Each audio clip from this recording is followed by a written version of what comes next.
What's going on, everybody? Welcome back to another video. Hope you're all having a great day. And today we're going to talk about something that I think quite literally all of you are going to be on board with, and that is the possible return of Masahiro Tanaka. And it's more than just possible.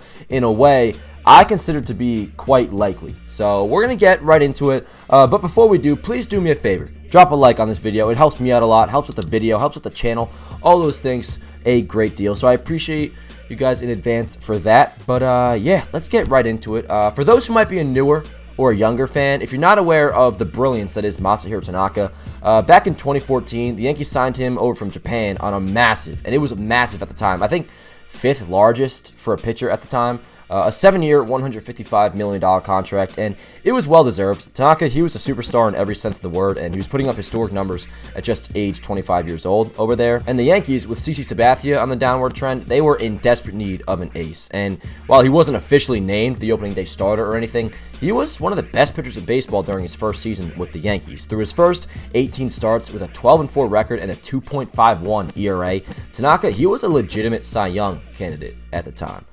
But then the injury happened. He tore his UCL, and yeah, that obviously typically requires Tommy John surgery, but Tanaka, he was just like not about that, and he decided, you know, I'm just going to rehab it. And to this day, his UCL is still partially torn, but he's still healthy. He's still pitching. So it worked out, but spoiler alert, he was never really the same guy that was pitching like a Cy Young candidate.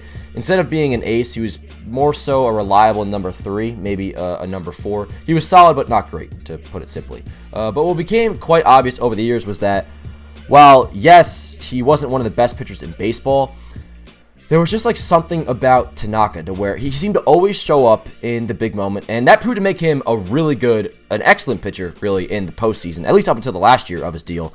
It was almost as if every October the Yankees had a second ace because of Masahiro Tanaka. The numbers entering the 2020 postseason, at least, because he didn't pitch too well in that postseason, but before then he had a career like 1.5 ERA in 11 postseason starts, and he was shutting down teams like the Houston Astros, who were cheating at the time, the Boston Red Sox, and when you perform in October, that's, as we all know, the key to a Yankee fan's heart, right? So he became a pretty big fan favorite over the years, probably the least polarizing Yankee, honestly, I can remember. I mean, I feel like you guys wouldn't even, I don't think you disagree with this, like he's universally beloved by almost everybody. Like, have you ever met anybody that has had a problem with Masahiro Tanaka? Not talking about, you know, he had a bad start yesterday, oh, screw him, whatever, but like in terms of like liking a player or not liking them, like kind of like Gary Sanchez, polarizing as hell. You either love him or you hate him. But with Tanaka, like I've never once met somebody that didn't like Masahiro Tanaka. He was the definition of a fan favorite, which is why it was quite upsetting for most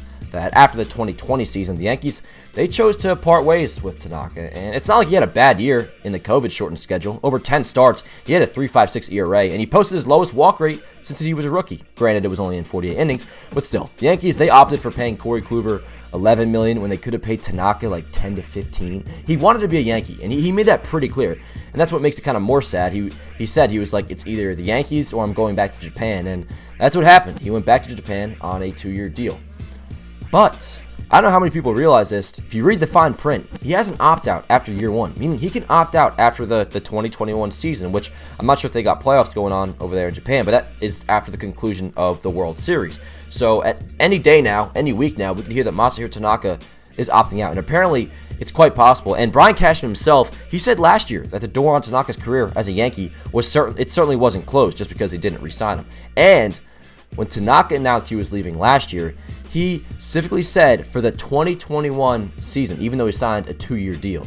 So is a return of pinstripes going to happen? I think it's quite possible, considering Tanaka is pretty much the exact pitcher they need. You know, they need a reliable arm who will almost certainly come close to giving them 30 starts and give you a competitive outing each and every time out. And that's exactly what Tanaka is. And he also had a nice season in Japan. Mind you, he had a 3.01 ERA over 155 innings, which, you know, translate that over to the MLB. It's probably going to be, I just made a big mistake. I just said the MLB. Don't ever do that. It's just MLB.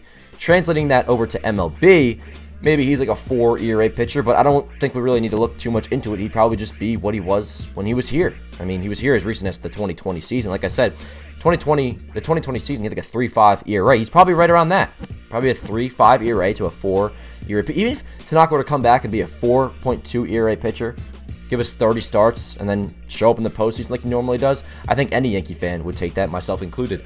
So yeah, probably could get Tanaka on maybe a 2-year deal, 20 to 25 million. I mean, the Yankees, they have some money to spend. They really do. Don't let the Yankees brainwash you into thinking that there's some poor poverty franchise. Nobody should believe that. I don't think anybody really does, but it just irritates me when they like to cry poor, especially going into this year, because they reset the tax last year. So there's no reason not to spend a lot of money on the right pieces, of course. But that's what I'm saying. I think Tanaka is one of those right pieces.